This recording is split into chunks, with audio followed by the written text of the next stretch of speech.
बिस्मिल्लाहिर्रहमानिर्रहीम। अस्सलाम वालेकुम। कैसे हैं आप सब लोग? मुझे उम्मीद है कि आप लोग बिल्कुल ठीक होंगे और आप सब लोगों का रमज़ान बहुत अच्छा चल रहा होगा और ख़ूब सारी इबादत भी हो रही होंगी। अल्लाह ताला बस हमें नेक हिदायत दे और नेक काम करने की तौफ़ीक दे और हमारी इबादत को कबूल फ़रमाए।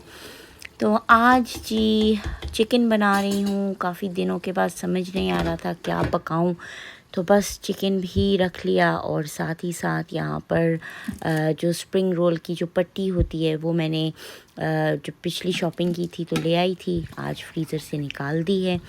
तो खाली चिकन बनाने का मूड नहीं था तो साथ में थोड़े से आलू भी कट कर लिए हैं और ये देखें स्प्रिंग रोल बनाने के लिए चिकन भी मैंने यहाँ पे भिगो लिया है। तो बस मेरा दिल था कि फटाफट से पहले हांडी का सॉर्ट आउट हो जाए ताकि बाद में स्टार्टर वगैरह बनाऊंगी, क्योंकि सून मेरी एनिवर्सरी भी आ रही है तो उसके लिए भी थोड़ी बहुत प्रिपरेशन कर लेंगे, क्योंकि अफ्तारी पार्टी करूंगी तो फिर उस दिन ही बनाना सारा कुछ मुश्किल हो जाता है। तो यहाँ पर देखें चिकन भुन गया है और मैंने पोटैटोज़ को बीच में ऐड कर दिया है। बहुत कम होता है कि जब मैं चिकन और पोटैटो बनाऊँ, एक्चुअली एक दो बार ही सिर्फ बनाए हैं पर एक्चुअली काफ़ी मज़े के बनते हैं। तो जिन्होंने नहीं कभी ट्राई किए वो भी ट्राई करें, बहुत ही मज़े का बन जाता है। और समटाइम बच्चे जो हैं आलू लाइक करते हैं, बोटी का उन पे नहीं दिल होता तो वो फिर आलू खा सकते हैं। तो बस मेरी हांडी यहाँ पर तकरीबन बन गई है। थोड़ी देर अब पानी डालकर दम पे लगा दूँगी और उसके बाद जब वो बन जाएगी तो बाकी उसके ऊपर ज़ीरा और सूखी मेथी वगैरह ऐड कर लेंगे। तो यहाँ पे देखिए अच्छे से उबाली आ गई है, आलू भी मेरे गल चुके हैं और मेरी हांडी का ये हाल हो चुका है, वो बन चुकी है, शुक्र अल्हम्दुलिल्लाह। तो इसे हम करते हैं अब साइड पे। और जो बोनलेस मैंने लिया था उसको बहुत थोड़े से ऑयल में बस डाल दूँगी, डालकर इसको लिड लगा देंगे और उसके बाद हम इसका बेसिकली पानी सुखाएंगे। जितनी देर तक पानी सूखेगा चिकन जो है वो पक जाएगा। ये ब्रेस्ट के पीसेस हैं, ब्रेस्ट तो वैसे भी बहुत जल्दी गल जाती है। तो बस यहाँ पर अब इसे पानी सुखाऊंगी और उसके बाद मैं आपको बताती हूँ। जी, तो पानी जो है अच्छे से ड्राई हो गया है चिकन का और चिकन गल भी अच्छे से गया है। और अब हम बस चिकन को श्रेड कर लेंगे, बिल्कुल ही बारीक बारीक उसके रेशे से निकाल लेंगे, ताकि जब हम स्प्रिंग रोल या डम्पलिंग बनाएं तो वो फिर बिग बिग चंक्स ना आए। तो यहाँ पर एक पैन मैंने लिया है, उसमें कैबेज और कैरेट्स डालूँगी और बस उनको अच्छे से हम पका लेंगे। बहुत ज़्यादा ओवर कुक नहीं करना कि वो जो क्रिस्पी सी वेजी होती है वो ना रहें और बिल्कुल सॉगी हो जाए, ऐसे हमें बिल्कुल नहीं करना। तो थोड़ा सा बस पकाना है कि उनका कच्चापन चला जाए और उसके बाद हम उसमें चिकन ऐड कर लेंगे।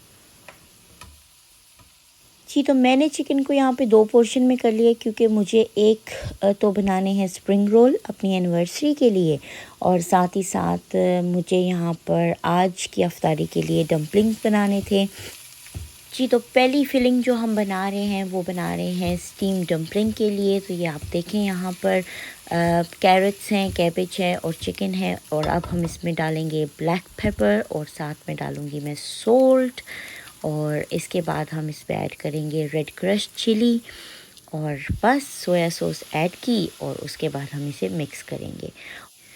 जी, तो ये वाली फिलिंग बहुत ही यमी बनती है और बहुत ही इजी है और तकरीबन जितने भी इंग्रेडिएंट्स हैं आपको अपने घर में मिल जाएंगे।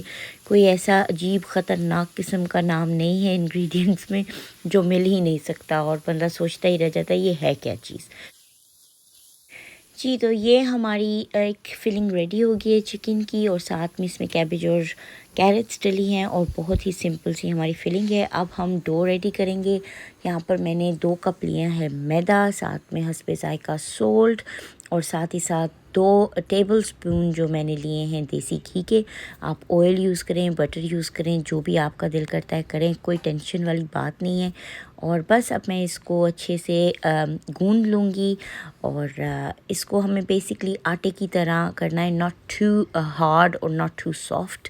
तो बस अब इसके साथ हम थोड़ा थोड़ा पानी ऐड करते जाएंगे और अच्छे से मैं एक डो रेडी कर लूँगी।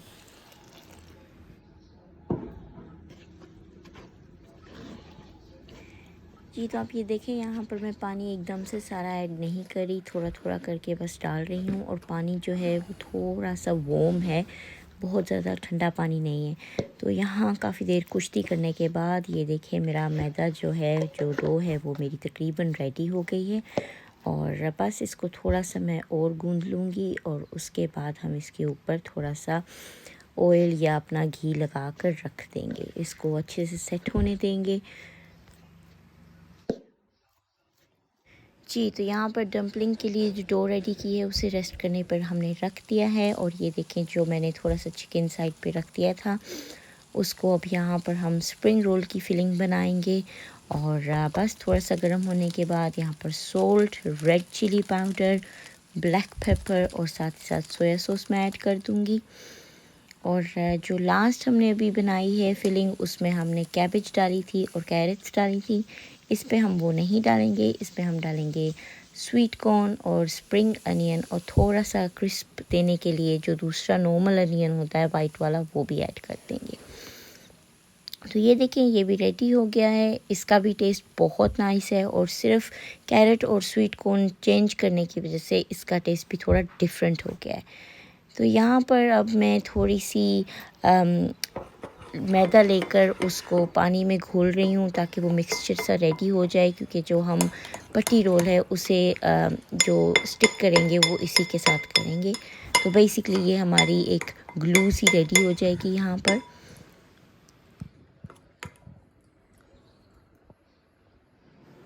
जी, तो अब असली काम शुरू हुआ है जहाँ पर हमारा जो फिलिंग है वो भी रेडी हो गई है और पट्टी रोल जो है वो भी फ्रीज़र से सुबह से निकाली हुई है।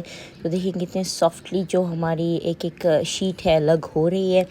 तो बस अब यहाँ पे मैं आपको दिखाती हूँ कि मैं किस तरीके से यहाँ पे फिलिंग करूँगी। जी, तो शीट जो है वो थोड़ी-सी बड़ी है तो मैंने उसको कट नहीं किया, क्योंकि फिर बहुत ही बारीक-सी पतली-सी लेयर आती है, तो मैंने उसको डबल कर लिया है। डबल से थोड़ा-सा छोड़ दिया है क्योंकि फिर जितना साइज़ मुझे चाहिए था मैंने उतने उस हिसाब से किया है। और ये देखें बिल्कुल साइड पर मैंने यहाँ पर अपनी फिलिंग रख दी है। साइड पे वो जो मैंने मैदे की ग्लू टाइप बनाई थी वो भी लगा दी है। और ये देखें इस तरीके से कोनों से हम उनको ऐसे मोड़ लेंगे और चिकन की जो फिलिंग है उसके ऊपर बेसिकली आप रख लें, ताकि साइड से भी जो है हमारे जो फिलिंग है वो बाहर नहीं आए। तो बस ऐसे ही थोड़ा-सा अपना हाथ ये देखें ऐसे बस फ़ोल्ड करना है आपको और बस ये कितना आसान सा काम है। और बस एंड पर हमें जो है अपनी जो ग्लू है वो फिर से लगानी है ताकि वो एंड से अच्छे से चिपक जाएँ और हमारे जो स्प्रिंग रोल हैं वो बहुत ही नाइसली जो हैं वो सेटल रहें, ये ना हो कि वो फ्राई करें और टूट जाएं। तो बस ये देखें यहाँ पर हमारे स्प्रिंग रोल रेडी हो गए हैं। अगर आपको लग रहा है कि आपने साइड्स पे ठीक से नहीं आपके वो बंद हुए, तो अपनी जो ग्लू है वो और अच्छे से चिपका लें, जिधर चाहते हैं लगाएं। और ये देखें जी हमारे एक प्यारा सा स्प्रिंग रोल रेडी है। इसी तरह से बाकी भी अपने स्प्रिंग रोल बना लें। और आज यहाँ पर कोई मैच लगा हुआ था अफ़गानिस्तान के साथ पाकिस्तान का, जो पाकिस्तान ने बड़ा ही बुरा खेला। और ये देखें यहाँ पर सीरीज़ तो वो हार गया, चलें आखिरी मैच जीत गया है, कोई बात नहीं। तो ये यहाँ पर अब मैं बहुत थक चुकी थी और मैंने अमीरा को भी साथ में लगा दिया और वो स्प्रिंग रोल वगैरह सॉर्ट आउट कर रही है। तो मैंने सोचा कि अब मैं यहाँ पर जो डम्पलिंग्स हैं और कुछ लोग इसे मोमोज़ भी कहते हैं, तो वो अब रेडी करती हूँ। और जो उनकी डो थी वो अच्छे से सेटल हो गई है, तो मैंने बस इसको अच्छे से हाथों के साथ थोड़ा बहुत हिलाया डुलाया और देखें ये लंबा सा कर लिया है। और फिर हम इसके जो पीसेस निकाल लेंगे और हमें जितना जितना चाहिए उस तरह हम उसको निकाल कर फिर अच्छे से यहाँ पर ऐसे रोटी की तरह बेल लेंगे। जी, तो यहाँ पर देखिए इतनी सी मैंने एक छोटी सी रोटी बना ली है और उसमें अपनी जो फिलिंग्स है वो ऐड कर रही हूँ। और फिर आपको जो मर्ज़ी शेप दें, आपको कोई जज नहीं करेगा, कोई इतनी बड़ी इशू नहीं है। आराम से अपनी मर्ज़ी की शेप इसे दें, जो आपका दिल करता है आप करें। तो बस यहाँ पर मैं उसकी बस शेप बना रही हूँ और इसी तरीके से मैं सारे जो हैं डम्पलिंग्स अपने रेडी कर लूँगी। आज इफ्तारी में मैं डम्पलिंग्स को ही स्टीम करूँगी और हमारी एनिवर्सरी आ रही है, तो फिर जो स्प्रिंग रोल है मैं वो अच्छे से फ्रीज़ करके रख दूँगी। जी तो अब अफ्तारी का टाइम बिल्कुल पास आ चुका है और मेरे पास स्टीमर नहीं है, तो मैंने जो है ये जुगाड़ निकाला है कि आप फ्राइंग पैन लें और उस पे आप नॉन स्टिक फ्राइंग पैन लेना चाहिए आपको, और साथ ही साथ आप उसमें थोड़ा सा ऑयल भी लगा लें। और उसके बाद जो है जी अपने डम्पलिंग्स जो हैं उनमें थोड़ा सा पानी ऐड करें और उसके बाद उनको अच्छे से ढक दें। और जब आप लिड लगाएंगे मेक श्योर करिएगा कि आपकी जो हीट है वो बिल्कुल लो हो, बहुत ज़्यादा हाई फ्लेम पर आपको नहीं कुक करना, नहीं तो पानी भी ड्राई होगा और डम्पलिंग भी जो हैं वो नीचे लग जाएंगे। तो बस ऐसे देखें मैंने 2-3 चक्रों में आराम से इनको बना लिया है और कितने मज़े के ये बन गए थे। और ये देखें दूसरी बारी भी मैंने ज़्यादा रख लिए थे, पहली बारी में थोड़ा सा था कि ये ना ख़राब हो जाए। तो ये बहुत ही अच्छे बने थे, बहुत ही मज़े के बने थे, सबको बहुत पसंद आए थे। तो हमारी इफ्तारी हो चुकी है। अब बस मैं जो स्प्रिंग रोल है वो मीरा रख रही है फ्रीज़र में, और इंशाल्लाह आपको अगले ब्लॉग में मिलूँगी। तब तक के लिए अपना खूब सारा ख्याल रखें। अल्लाह हाफ़िज़।